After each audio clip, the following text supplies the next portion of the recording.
हे मेरी संतान, क्या तुम जानते हो यह समय ऐतिहासिक है। यह ऐसा समय है जिसे सदियों तक लोग याद रखेंगे। रामलला पुनः प्रतिष्ठित हो रहे हैं, पर मैं तुम्हें उस समय भी ले जाना चाहती हूँ जहाँ तुम महसूस कर सको कि कैसे वह मंदिर जो हमारी परंपरा का अंश था, जो राजा कुश ने अपने पिता राम की जन्मभूमि के रूप में स्थापित किया था, जो हमारे भगवान का प्रमुख स्थान था, उसे तोड़कर मस्जिद बनाई होगी। तुम्हें उस दर्द को महसूस करवाना चाहती हूँ जब उस समय के हमारे लाखों वीर राम भक्त उसका विरोध करते हुए वीर गति को पाए थे। फिर भी किसी के हौसले कमज़ोर नहीं हुए, बल्कि हर लहू से 10 और राम भक्त जन्मे थे। आज भी इतिहासकार बताते हैं कि मंदिर में जितनी ईंटें नहीं लगी होगी, उससे ज़्यादा वीरों ने हंसते हंसते यहाँ वीर गति पाई थी। यह भूमि हमने सिर्फ 70 साल की कोर्ट में चल रही लड़ाई से नहीं पाई, बल्कि 500 वर्ष से अधिक समय से इसका संघर्ष चल रहा था। एक मुगल आक्रांता बाबर, जो 13 अप्रैल वर्ष 1526 में पानीपत की लड़ाई जीतकर दिल्ली में मुगलिया सल्तनत की नींव रखता है, अगले 2 सालों में कई जंगें लड़ता है, हमारे धार्मिक स्थलों पर हमला कर हमारी संस्कृति को नष्ट करने का प्रयास करता है। इसी क्रम में उसने प्रभु श्री राम की नगरी अयोध्या पर भी हमला किया। उसने तब हमारी हिंदुओं की आत्मा को छेड़ा था। बताते हैं श्यामानंद जी महाराज वहाँ के मुख्य पुजारी थे। उन्होंने खबर भीति के महाराज तक पहुँचाई।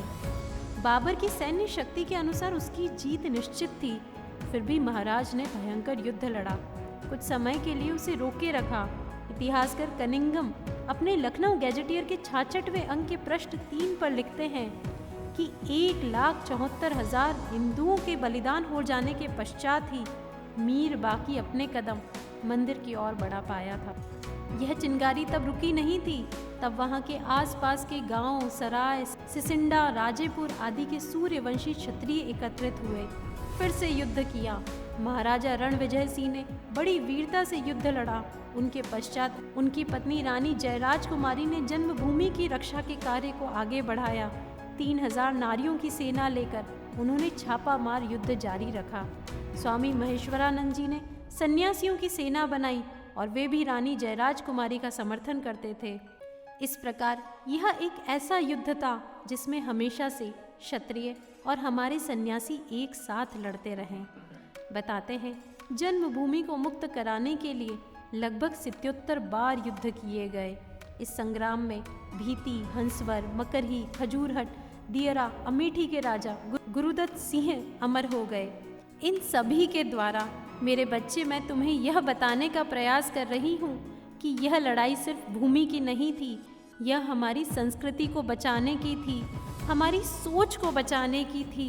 राम अर्थात एक ऐसा माहौल जो न्याय और समानता के मूल्यों पर आधारित होता है, जहाँ हर नागरिक के साथ सम्मानजनक व्यवहार होता है, जहाँ जाति, रंग, पंथ का भेद न होता हो, जहाँ धार्मिक कट्टरता ना हो, जहाँ देश के सबसे कमज़ोर नागरिकों को भी न्याय मिलता हो, जहाँ पराई स्त्री को लेकर सम्मान और मर्यादा हो, जहाँ भाई भाई सिर्फ प्रेम और त्याग से मान बढ़ाते हो।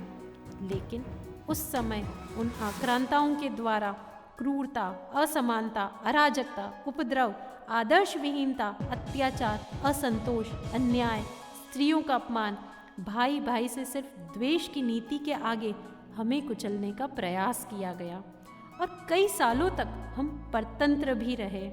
मैं चाहती हूँ तुम अपने इस राम राज्य के मूल्य को समझो और जीवन में सदैव इतने मजबूत बनो कि फिर कभी कोई आक्रांता हम पर भारी ना पड़ सके। हे मेरी संतान, तुम ही कल के भविष्य हो, तुम ही मेरी आस हो। इसीलिए मेरा विश्वास है कि तुम अपने इन कर्तव्यों के मूल्य को ज़रूर समझोगे। जीवन भर सही राह पर चल हमारी संस्कृति का गौरव बढ़ाओगे। सचमुच राम राज्य ही देश में स्थापित रहेगा। सभी तुम साथ मिलकर सुखी रहोगे, खुश रहोगे, यशस्वी बनोगे और नित्य श्रेष्ठ कार्य करते हुए श्री चरणों तक पहुँचोगे मेरे बच्चे।